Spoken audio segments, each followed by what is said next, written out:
people are expecting. People are expecting quite a bit. This is your time. You want to win, you gotta be like this. There are no shortcuts in life. You'll get better because you make each other better. The inches we need are everywhere around us. I know plenty of people that are capable. I know fewer people that are willing. You have to believe it to do it. Now, what are you gonna do? Welcome in, everybody, to another episode of Sideline Sessions here on the V Podcast Network. Today, it is my pleasure to be joined by my guest, Brooke Knight. Brooke is the head coach of the Corvallis Knights of the West Coast Baseball League, which is a summer wood bat league for collegiate players. And he's also the CEO of Knight Financial Home Loans. Brooke is the most successful manager in West Coast League history, having skippered the Knights to 10 championships in 15 years, including the last 7 consecutive. He's been coach of the year 8 times, and he also managed the Perth Heat of the Australian Baseball League. That's a winter league for professionals from all around the world. Back-to-back titles in 2011 and 12. Brooke, welcome to the show. Hey, thanks for having me, Ross. Appreciate it. So what I wanted to ask you, so on this show, we talk to coaches and athletes from all different kinds of sports, right? And of course, there's a lot of lessons that are similar, and they kind of, go across the board as far as relating to athletes and performance. And there's some things that are going to be sports specific. Baseball being very particular, I think, in the skills and competencies of what makes a good manager. So I wanted to get your perspective on there first. In your mind, when you think about what specifically makes a good baseball manager, and particularly I think as a manager, right, versus, a particular position coach, what are some of the things that come to mind for you? I think probably the most challenging part, but yet hopefully executionable, is the ability to be really consistent, and relentlessly consistent to the point where, your mood is even keeled, your approach is even keeled. It doesn't mean we're not all allowed to have those moments of emotion. Mm-hmm. And the players also need to see that the real you behind you. But for the most part, I think showing up at the yard every day, no matter how good, bad, or indifferent our own personal day or life has been at that moment, showing up with great energy, putting the rest of the day on the shelf and being laser focused on your team and kind of what those expectations are with really great energy. I mean, a lot of times that's a choice, right? It's a choice to get out of bed early. It's a choice to get to the gym. And it's a choice when you're managing people to show up consistent. Yeah, I don't think it's not a coincidence, right, that the head coach in baseball is called the manager, because it's so many of the things that make one successful in that position are really closely connected to what makes someone a successful manager in a different type of organization.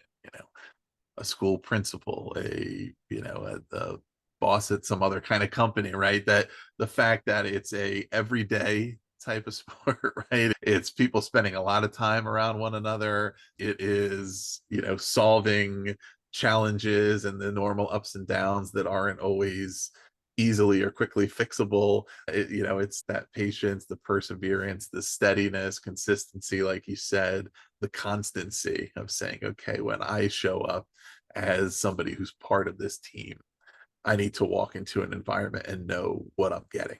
Right? And if I'm a team member and I walk in and one day the coach is having a bad day and it's pure chaos, right? And the other day everybody's in a good mood or things like that, I can't be at my best because I have things I'm going through. I need to trust the environment. And so there's so much there that I'm sure will resonate with folks who are listening, whether they're involved in this sport particularly or in other types of environments where they're thinking about either themselves or their supervisor, right? And the things that they respond to. And in your case, you did come to coaching after having a playing career. You played in college and then at the professional levels as well. How important do you believe it was to you, to what you were able to learn about coaching or get into coaching, or how you've been able to succeed as a coach, was the playing career that you had?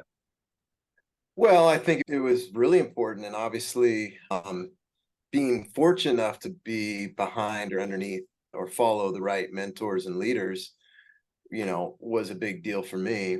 And I could be a parent or a teacher, and I was really blessed on all fronts. But my American Legion coach and my college baseball coach, well, I'm still very close with both of those guys. They're both 84, 85 years old. One lives in Vancouver, Washington. One is in Corvallis, Oregon, which is where my office is, and I sit today. Those guys were a huge impact for me, and they're different management styles, but the ability to stay close with them through over the years and have those pillars to lean on, but probably the last 3 to 5 years, it's been more of just a friendship, but they're still not afraid to, ask me how things are going, and couple that with, if they happen to be at the game, hey, what do you got going here? So Right. it's great. It's great. There's a lot of love and transparency with those relationships. And that's where I learned as a player was, I think that's where that coaching teaching piece is why we all do it, right? I mean, we do it generally, it's not for, monetary rewards. There can be at the highest levels, but nearly all of us really do it because we have a love for the sport. We have a love for the kids. It keeps us young. We want to give back. It inspires us. It gets us up in the morning. And those are the reasons and those relationships that really evolve and carry on for years to come to help those same kids as they become young adults, should they need it or not. Some don't, but that's where the really fun value is. You've got the time with them during the season, but the years that precede that are pretty cool. Are there any specific lessons that really, are seared into your brain that you picked up from your coaches or mentors? Well, Dick McLean, who was the American Legion coach and head of the NWAC in the Northwest for 15 years, Dick taught me, there are 18 guys on an American Legion team at that time. They probably still have that rule. What I loved about him was he was gruff at times, but, he had this art of, even if you were the 16th, 17th, 18th player on that roster, I played, let's see, 3 years in Legion ball. Then I coached with Dick for 2 or 3 years as well, after my pro ball stuff, and which was limited. But he basically made sure that the 18th guy never felt like he was the 18th guy. He never felt inferior. He wasn't 1 foot out the door. The 17th guy clearly was not. He did a really nice job of paying attention to everybody and making sure that everybody felt valued. And I actually have that discussion with my team. I had it probably 6 weeks ago with this team we just finished up with about, hey, we all have our own goals as a management crew. From our coaching staff perspective, my goal is to, number one, get us to the playoffs, because once you get there, it's like hit and miss, big swing, big pitch, big play. That's really, the games are for the players. But the other goal is to make sure that everybody feels like they got better, on and off the field, but that they were truly valued the whole time. Like, did we pay attention? Were we saying hello? Were we asking you how your day was? Were we doing those things? And I hope we've, committed to that and demonstrated that's important to us. There's a funny story from a guy that was in the minor league system with the A's. He's older now, and he was kind of a Southern California baseball don. Another guy I really trust. And he said there was this moment in time, we'll call it in the 90s, where this minor league pitching staff started counting the days, and they had it up in the bullpen that they hadn't spoken with their manager. And there were some guys going on like 23 days. Some guys were on 42 days, in a minor league season. And so he said when he had heard that story, when he was with the Oakland A's in their system managing as well, he said, I committed to never letting more than 48 hours go by without at least stopping to say hello to every guy. Because when you've got 30, 35 guys, it is not easy. I don't care if you have three to 5 hours together at the yard. So that to me is something I've really tried to remember as a lesson. Pay attention to everybody. And that, coupled with Coach McLean's lesson early on, was like, hey, this is not about stroking or coddling guys at all. This is about paying attention as if you have 28 children and I only have one. But, I can't imagine you could love one more than the other. And that's our job. Performance is a totally separate beast. Some of it is a blessing. Some of it's worked on. Most of the time it's both. But those guys truly, if we can achieve that, where they believe and understand that, you know what, I may not have self-awareness to where I'm at personally as a player yet, but I still know this coaching staff truly cares about me. It's not just BS. Then I think we've got a real chance to develop that individual, hence hopefully be a better collective team. Yeah, absolutely. Was there a particular time that you can recall where you really started to become serious about being interested in coaching and wanting to, really find a path toward doing that? I'd always felt like as a player, I was primarily a catcher, played some Mhm. third base in high school and college at Oregon State. I mean, it was just, I was undersized and I'm not 6'5" right, today. So that Right. hasn't changed. But I wasn't supremely gifted. I had some, basic skills that got me by, but I mean, I had to find other ways to get on the field as a player, through attitude and effort, Mhm. sounds cliche, but in really sport competency. I mean, baseball is one of those where you you can potentially create a little bit of an advantage if you do pay attention all the time and you do look for ways to take advantage of opportunities in the opposition. For me, it was probably always a little bit of trying to lead on the field as a quarterback in high school or a catcher, and even at Oregon State a little bit. We had plenty of guys there that were qualified to lead, but yeah, there I wasn't I always kind of felt like I was probably going to coach. My degree is in education with a minor in health. And then when I had the opportunity to go play in Australia after my brief pro ball stint, that was a player manager position in Perth in the club league at South Perth. And that was really fun and interesting. I was not even 24 years old. And I got there and now I'm playing on the same team I'm managing. I've got guys between the ages of 16 and 38. It's kind of a rec type league with like a D3 talent level, but they're serious and there's some pretty good players on there too. And then I'm, hit right myself into the four hole and trying to find a way to get on base and give signs. It's double in the gap. I'm giving signs from second base, kind of the old Pete Rose thing. So it was a lot to bite off, but I was pretty clinical at that point as a young person. I mean, definitely regimented and structured and probably too much for that league, to be honest. But yeah, that was kind of the moment I'm like, okay, this is good. I love this. I just got done coaching the Legion ball with Dick, and yeah, I thought, that my goal was to always be a college coach. But then when I got back and got married and had a child, that changed, got into sales, got into finance after that. So it's okay. I think I've kind of been really fortunate to have the best of both worlds. Clearly could have gone that direction, but I kind of get my fix during the summer with these guys and over in Australia. Right. I'm sure there's some, even from that experience back then, player coaching and a league in Australia, and then of course going back there later on, but some particular lessons learned about what you may want to achieve as a coach, given that many of our listeners may not know too much about the sporting landscape in Australia, but it's a country with a population about 10% of the size of the US, but a sporting mad culture, right? Very interested in sports, but baseball, while it has a long history there, not at the top of the not at the top of the ecosystem. Most people in the country don't know too much about it. They know what it is, but they're not super familiar with what's happening in this. And you have a lot of guys there, right, playing in these kind of semi-pro leagues who have their day jobs and their other things, and they're playing truly for just love of the game. It's not the glamour sport in their country. It's not something that they're making a lot of money off of or anything, but they just love it and they're competitive.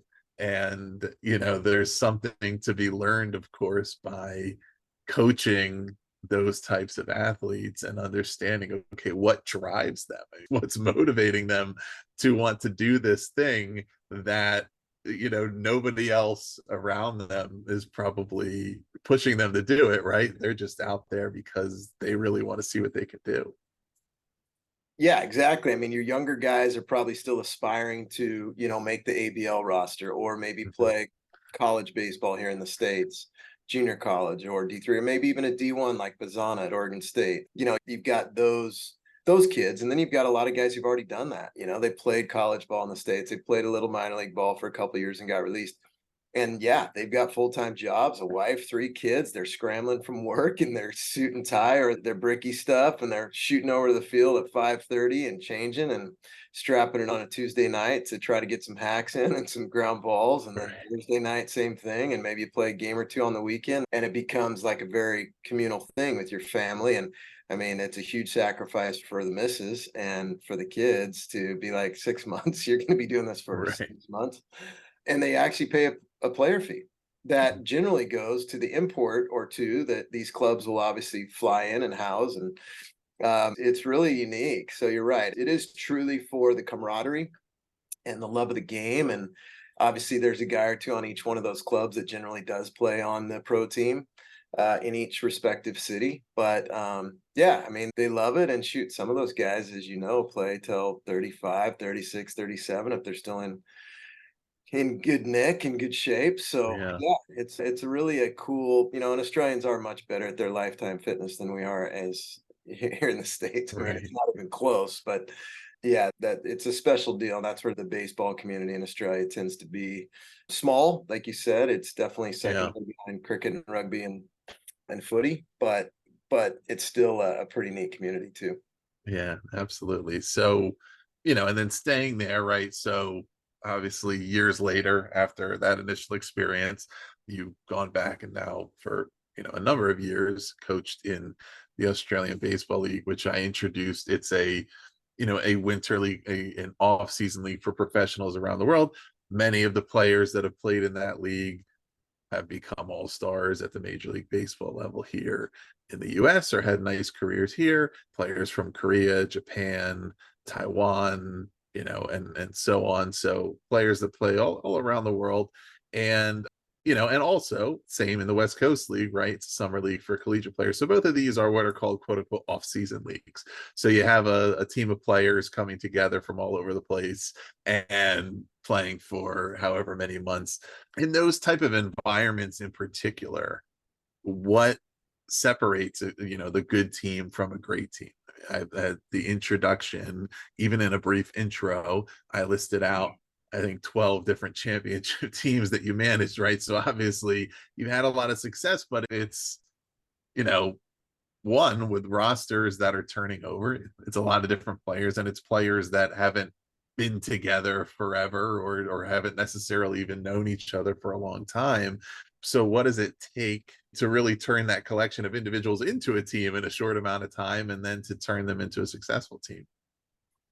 Yeah, I think, you know, in Australia, they have generally with each franchise or each city, each team, you know, almost half your club is back because generally your Aussies are kind of staying with their club, or at least a third. You know, it's different in the West Coast League where we've got 4 to 5 guys out of, you know, 30 to 35 guys that might return. So we have mostly everybody's turned over, but it is nice to have those 4 to 5 who've kind of been through it, maybe a couple of arms, couple of position guys who can help these new guys kind of relate to, you know, the methodology of the organization. It could be just personality stuff and how, you know, all of us as coaches are a little bit different. Coach Nags, Coach Kearns, Coach Yoon, myself. So I think there's really not, it's funny when I've been asked that before, I don't have a finite answer for something like that. I think as a coaching staff, well, shoot, you know, that is important, right? If you roll that over 2 and we have to swap out a couple bodies and faces and personalities, then we're going to have to figure out who we are as a leadership group to get on the same page and be the best we can be in each of our respective lanes. We're now on maybe year 3, I think, with that crew. I think Bo's been there 3 and Eddie 4 and Uni 5 or 6. So we've got a little bit of consistency. So that helps for sure in kind of the recent years. And then, you know, we know what our expectations are as an organization. We know as a coaching staff, you know, what we're going to do with off-field challenges. We know what we're going to do with on-field challenges. We're going to communicate really well with each other. And maybe Uni's having a challenge with an arm, whether it be a personality conflict or an effort challenge or whatever. And he's going to let me know, hey, Skip, here's what we got going. Here's what I did. I wanted you to know. Do you want to handle it any differently? Those types of things. So that communication piece is uber transparent within the coaching staff. I personally believe, and it's probably a little crass, but that is the greatest failure of the Division I coaching staffs I've been privy to. All really good guys, and I say guys, not gals, because I don't know any Division I gals in baseball, but I'm sure this is synonymous across the board.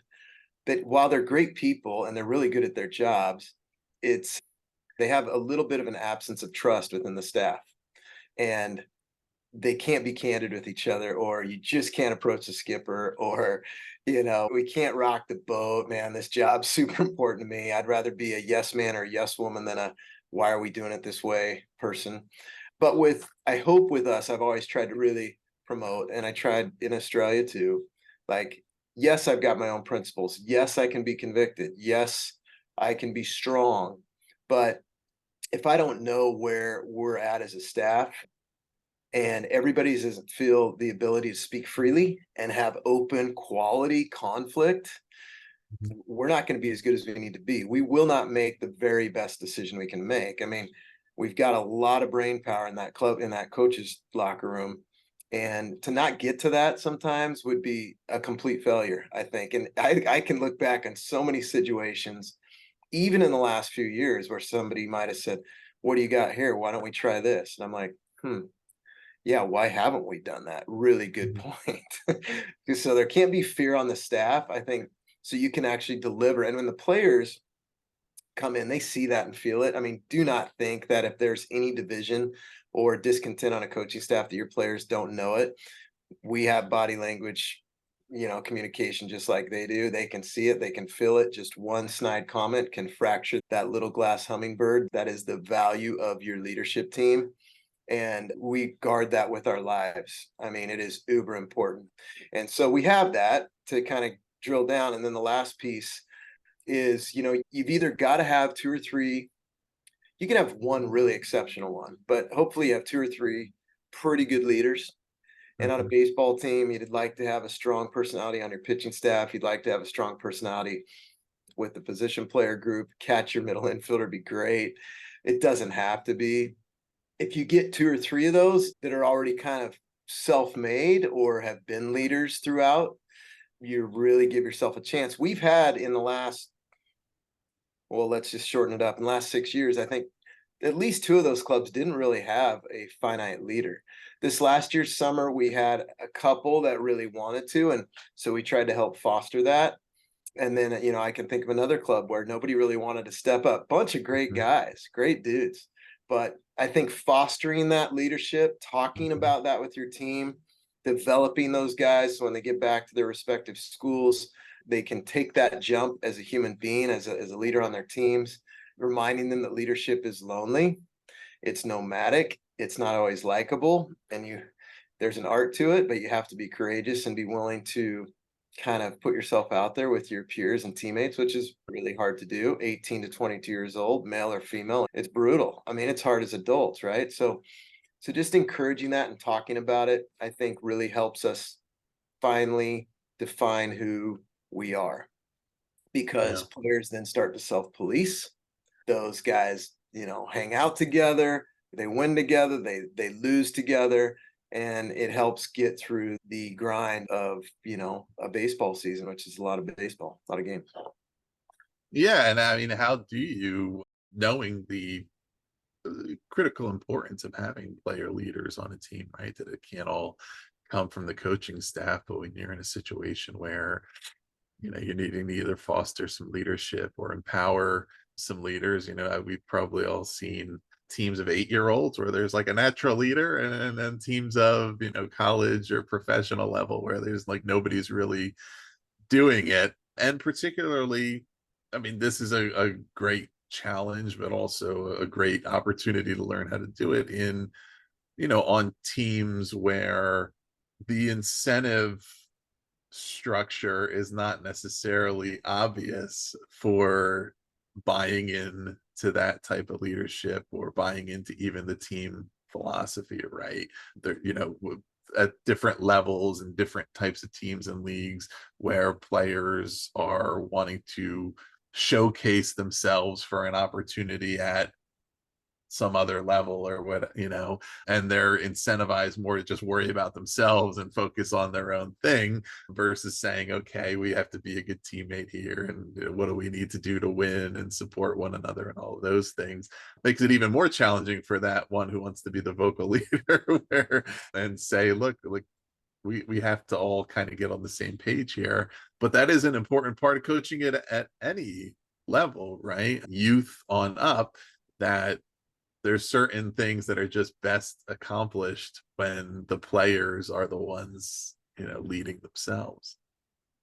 Absolutely. And again, like I said, you can be really lucky, and those guys you can recruit those type of guys, I guess, in college, or sign those type of guys, draft those type of guys in a professional organization. But we kind of get what we get sometimes, but a little bump, a little nudge, a little chat with those guys who are kind of on the cusp of wanting to do it and not quite knowing how to do it can be really valuable. And, I create a lot of metaphors and analogies for the business world. I mean, do you want to continually, work for the man, or do you want to be the man or woman, right? The disparagement in A-ball in the big leagues and the disparagement in being a West Coast VP and a CEO of Chase Bank are relatively large, right?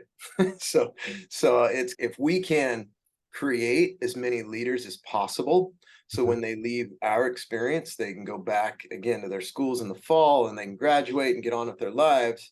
And it doesn't mean they have to make a lot of money. I'm just saying, hopefully position themselves to do something they love to do that brings them happiness and is maybe a leadership role, whether they're monetary rewards or not, something they could be really good at and impact others' lives. And, again, we talk about that a lot too, like how lucky, not that you haven't earned the right to be here, not that you haven't worked your tail off and sacrificed time with your friends because you had practice every day or travel ball things on the weekends, or what a wonderful problem to have that you were talented enough and your parents provided the time and potentially the money for you to be positioned to work on your craft. And now here you are.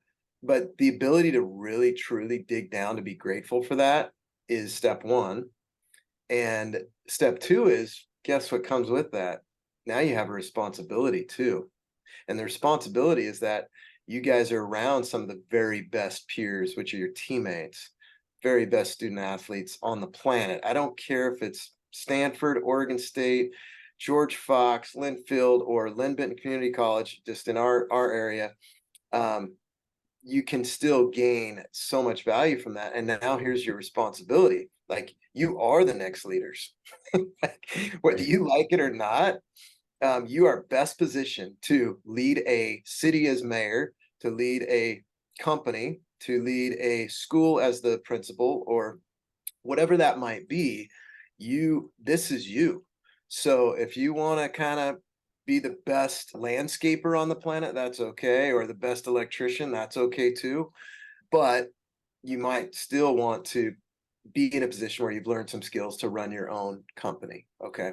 So that's our goal. That's what I love seeing on LinkedIn and these texts I get, or Facebook or Insta or whatever, phone calls, seeing these guys reach out, or I just see them. Sometimes I can't say hi to everybody, and just being like, I'll just send a hell yeah, way to go. You're running Enterprises Southern California market. That is so cool.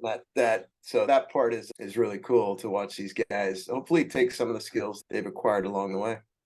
Along those lines and the variety of skills that lead to success, right? You've seen, coached, probably played with a wide range of athletes as far as what their ultimate achievement was in the sport, right? From guys who went on to become not only professionals, but all-star level players at the highest levels of the sport, to others who never played professionally at all.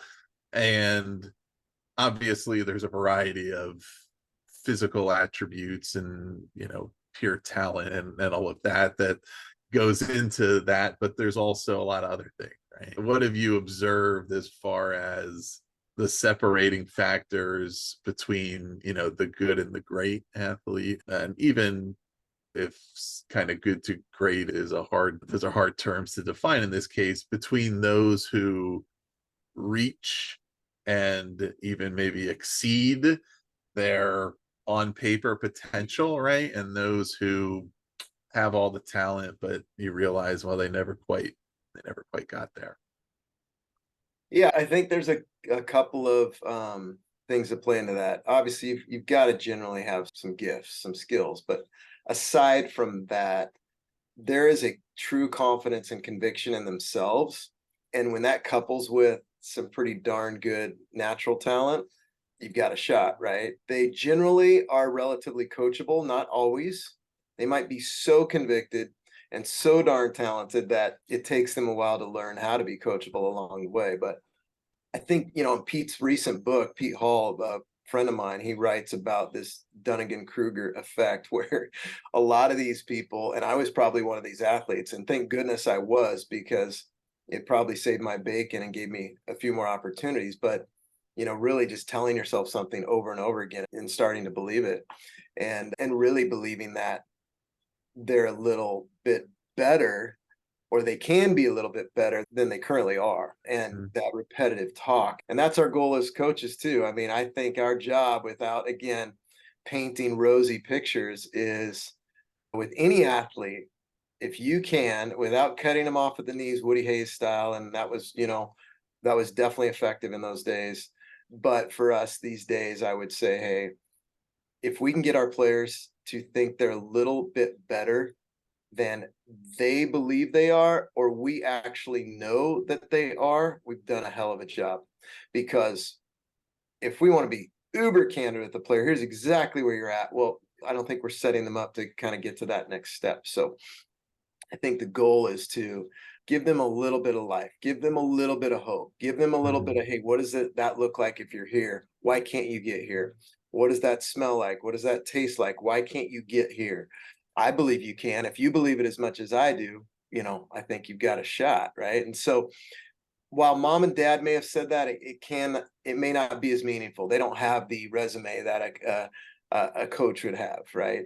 And so, yeah, I mean, for me, that the difference tends to be guys like a Travis Bazana is a great example, who really, I mean, deeply believes in himself and always has. He doesn't second guess his ability to take the next step. He's uber coachable. And I've had a lot of these guys along the way when I look back, but they are all very different personalities. And Travis, because it's current, is a really good example of a guy that, I mean, knew he's a little undersized, but he can really, but really he's not. He's probably 5'11", 6 foot for his position. He'll be fine. But, you know, the Hanigers, the Boyds, the Andreeses, I look back on a lot of those guys, Madrigal, Rutschman. It's just like they all, I mean, Mad Dog and Rutsch absolutely believed in themselves. Now, sure, again, they were talented, but you can't say that. You can say Mad was supremely talented. You can't say he didn't absolutely believe in himself at 5'7", $146, showing up for a summer game before he even got to Oregon State. I mean, the dude came in and like our guy threw 3 balls. Mad Dog literally sprinted onto the field after. I mean, we've thrown our warm-up pitches, jams his uniform in. The guy throws 3 balls to start the game, and I'm just thinking, oh my gosh, we're gonna have to use a visit. Well, guess what? We didn't have to, because our high school incoming freshman at Oregon State called time. I don't know what he said to the pitcher and just calmed him down. Probably something like, hey, dude, throw it over the plate. I got you. I'm here now. Right. So, Right. I mean, super cool stuff like that you see with those types of personalities along the way. But the objective is, how do you get the fringy guys to also believe that, like truly believe it, not smoke and mirrors, really believe they can do it. And that's the big challenge, right? Right. And there's also something that stands out to me, and this is true in any field, and it relates to, you know, any kind of job, that I think one of the top qualifications, nobody will readily maybe admit this typically, but one of the top things that someone is thinking about when they're interviewing a potential person to join their team is, do I want to spend time around this person, right? Can they do the job? Do they have the skills, whatever? But if I'm going to be spending is this somebody I want to be around? Similar thing, well, in any field, but in the sports, is being the type of person that people want to see succeed, like beyond just the normal giving, because you'll give yourself opportunities, right?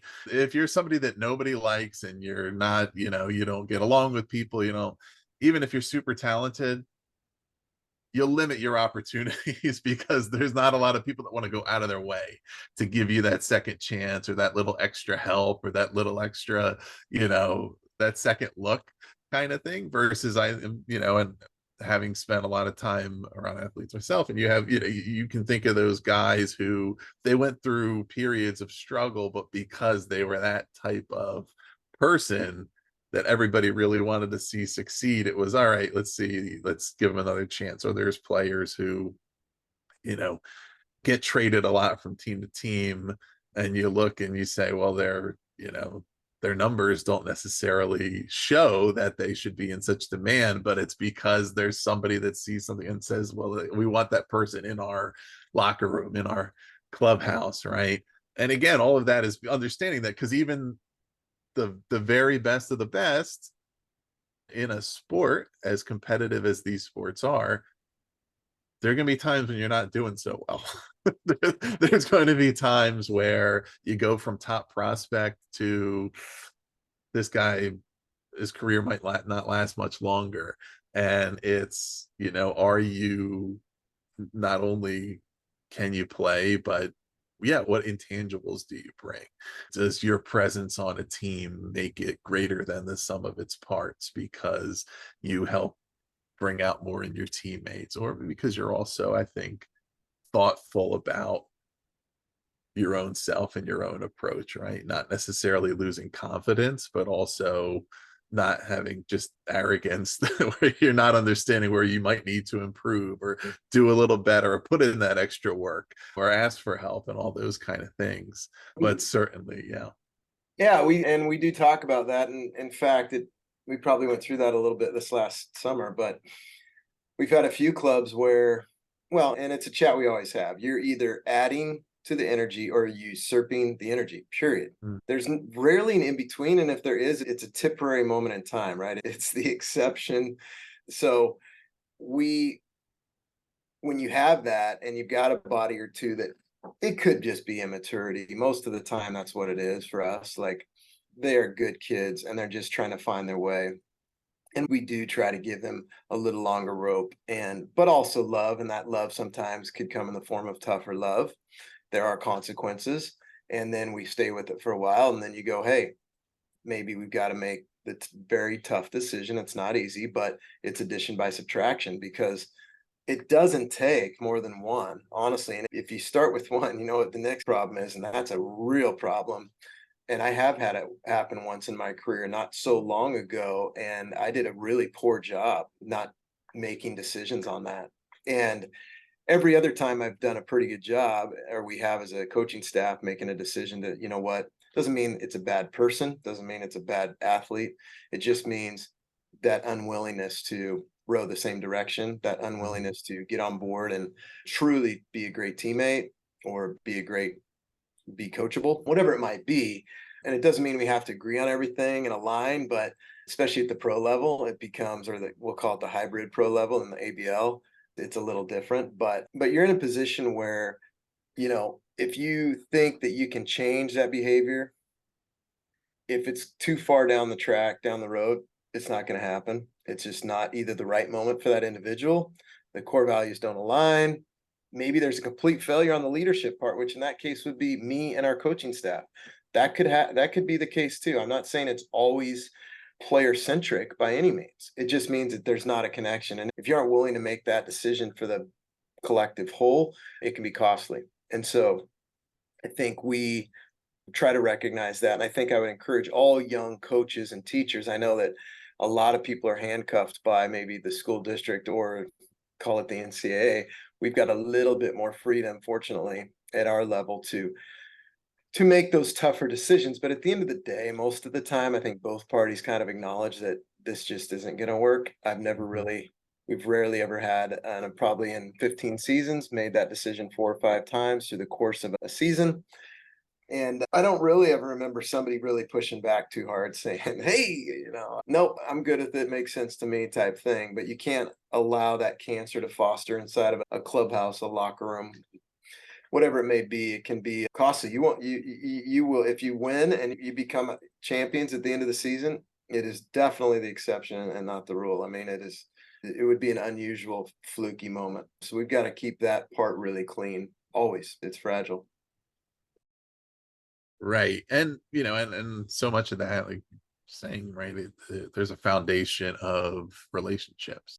Certainly the relationships between coaches, having, everybody being on the same page, not having those fractures and things, but the relationships you have to develop with your athletes, because all of the things that we've talked about in the intro here, and the past and the titles and all that kind of stuff, as soon as the athletes get into the room with the coach, they don't care about any of that stuff, right? They care about the person they see in front of them. What do I think of them? How are they relating to me? And how are they helping me and showing me that they're invested in my success, right? All that other stuff doesn't matter. Like, so, that's the stuff, if you're thinking about maybe the collegiate level, or even, maybe a selective enrollment high school or something, those are things that might interest and attract people to want to come there. But once they're there, it's okay, now show me what you have, show me that you care, show me. And that's the piece. Is there anything additional to add there about the accountability, right, that coaches have to make sure that you really are putting the effort into developing those relationships and making it happen? Yeah, I mean, for us in particular, maybe because of the environment of baseball being kind of an individual sport played in on a collective team, and the downtime, we'll call it, where you've punched out strike 3 or you've thrown ball 4, there's that little window of time that both for the individual to kind of gather themselves, or for the environment to either consume somebody or not. I mean, we end up talking a lot about, from an accountability perspective, body language, because as soon as you said that, it's all I could think about was, the pitcher on the mound who does a really poor job at their body language. It's a young arm, they're emotional, and you can clearly, it's that basically I tell these guys, your body language is screaming so loud at me and your teammates and the fans that we can't actually hear what you're saying. So it's a big deal, and it could just be getting removed from the game and maybe a little head shake. They might have just been frustrated with themselves, not the fact that they were removed. Most of the time, these guys might just be angry with themselves, but we're just trying to teach them those little things. Hey, that's fine. I get it. But everybody watching the game thinks that you're disenchanted that you were pulled after ball 17, right? So no, we're saving you from yourself, and now you can go chill out, and we'll get back to work later today or tomorrow. But it could be dugout stuff. So I think accountability is, man, if you can get a bunch of guys to really do a great job with their body language, guys or gals in any sport, you are winning the deal, because it eliminates that communication. And rarely in adverse moments is body language positive, right? It's always going to be negative. And that includes for Skip, and the coaching staff. I mean, I really try to be cognizant, and always have, and it doesn't mean I've always done a good job by any means, but of my own body language, because I can feel it. I mean, I'm right here, umpire or game, and I can feel the dugout if I'm in the third base dugout, or vice versa, first base dugout. You can feel those guys staring at you. You don't know who's looking. You don't have time. And I really am not focused on that. I'm just saying that they're always paying attention, and somebody's always watching. You tell your players somebody's always watching from the stands, that's darn near the truth. And as a coach or a mentor or an assistant coach or pitching coach, your players are always watching. So your body language with another player, your body language with a fellow staff member, a coach, I mean, it's crucial. All this time to build this foundation, build this network of trust and love, and crack it and destroy it in 1 or 2 moments. And so I guess, no different than our personal relationships. And while it sounds a little bit unforgiving, it's just reality. That's just the way it is. It's never going to change. And so we do have to guard that. And if we really have a moment where I was super disenchanted with the assistant coach, which would be really rare because hopefully we've set it up, but almost every time, and again, I've had a failure or two, no question, but I've had a chance to pull them in, talk about it. Here's maybe how we could have handled that. That might have been a little extreme, or that wasn't quite enough. And we get it done behind closed doors and we're good. So yeah, anyway, from an accountability perspective, I think first thing that comes to my mind is preaching body language, demonstrating great body language, and then holding your player group accountable. Yeah, that, I mean, and those are just important life lessons and life skills, right? You learn that when you are out there on the field. It's, you pretty quickly kind of figure out and learn that there's always somebody watching you no matter what you're doing. But that's true in an office. It's true if anybody, anybody who has kids knows that, right? Your kids are always looking at what you're doing. And so it's being mindful of the way you represent yourself and the way that you want other people to see you, and the unintentional messages that you don't want to send. And it's a good lesson to learn. And of course, sometimes it's also obscuring, hiding your true feelings when you're just really frustrated and saying, okay, I gotta hold this together. Brooke, as we're kind of wrapping up, here's my final question for you. How do you stay motivated? You've been doing this for quite a while now, had a lot of success. What do you do to keep yourself driven to keep achieving and keep supporting athletes? Well, I mean, I think I'm fortunate enough at this point where it's who I've always been as far as the habits that I have today. Again, doesn't mean I'm not still working on things personally, but I love the competitive piece. I love a new group of athletes where we can get to know, create those relationships, get to know each other, and try to find ways to develop, a team and that collective culture, a collective ego versus, individual jazz. So I'm really lucky to be in the environment I have in Corvallis with Dan Siegel and the Knights and the venue we play at and just our organization as a whole. It's, I don't think the grass is greener. I think it's a great spot to develop young players and be competitive. And, for me, the goal is twofold. It's, winning and developing. And so, I've had a couple people over the years. I remember there was one guy, he's still a friend of mine. He's like, God, all you guys care about is winning. And, this is summer baseball and we just want our guys to develop. And I said, all right, here's the deal. Like, it's baseball played during the summer, but Right. would you like us to take it less seriously than you take fall ball or spring ball when you're trying to get to Omaha? That's not going to happen. And if it is, then I'm not the right guy to be leading the ship. I mean, I just can't operate like that. I can't just, be laissez-faire. I'm not going to do it on a ping pong table or darts, or it's just not going to happen. And some people that's going to irritate. But for me, I just said, we cannot develop as quickly if we are not winning, or at a minimum focused on winning. Our development will slow. It's the way it works. They are not exclusive. If all we're focused on is developing, we're not going to win much. And so they go back and forth. And I think the more we've won, guys feel good. They feel confident, whether they were in the game that day. It's easier to get to the yard early. It's easy to work, do some extra work, get back at the craft. Right. And if you're getting your butt handed to you day in and day out or too often, it's tougher. It just is, right? It's tougher to stay the course. And so I think you can do both. And I think that is our goal. And again, another thing we talk about, like, we are not just here to win. We are not just here to develop, because again, winning at the end, sure, there's some preparation, but isn't everybody preparing to win? Some probably at a higher level. At the end of the day, the players have to perform, and you got to be a little bit lucky, and you got to have the will. And that's what we've tried to do at the very end, is like, do we have the will to win? Everybody wants to win. Do we have the will? Are we as prepared as we can be?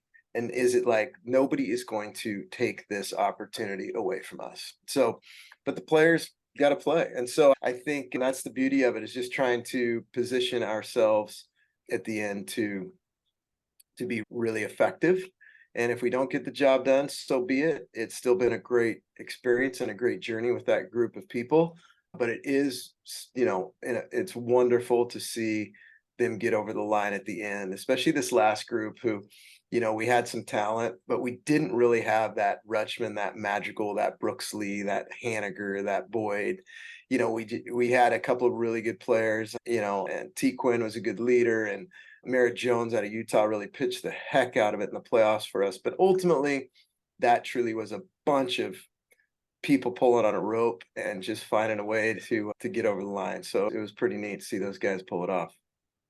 Right. Yeah. And of course, depending on the level that you're coaching, right, there's more or less emphasis on winning as the goal, but it would be inaccurate to describe development and winning as totally independent goals, right? Because so many of the things you're doing, if you're properly developing, are going to lead to success.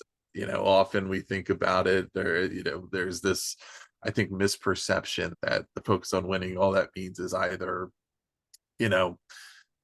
you're only giving all the opportunities to the best players and not anybody else, or it just means you're pushing everybody beyond their limit kind of thing. But that's not necessarily what makes up winning. It's the small things, it's the fundamentals, it's the making the right play at the right time, doing the smart, understanding the game and the strategy, or in baseball, hitting the cutoff man, right, backing up, like those it's the focus on doing the right things that leads to winning more than anything else, just like with any other endeavor in life. And and there's a lot of lessons to be learned in situations where we fail or lose, but only if we tried, right? If you never try, you're not learning much at all. But if you're giving it everything you have and you come up a little short, you can take something from that and say, oh, you know what, if we did this differently or that, or yeah, at that time when I wasn't focused and I didn't I didn't get to my spot or where I was supposed to be,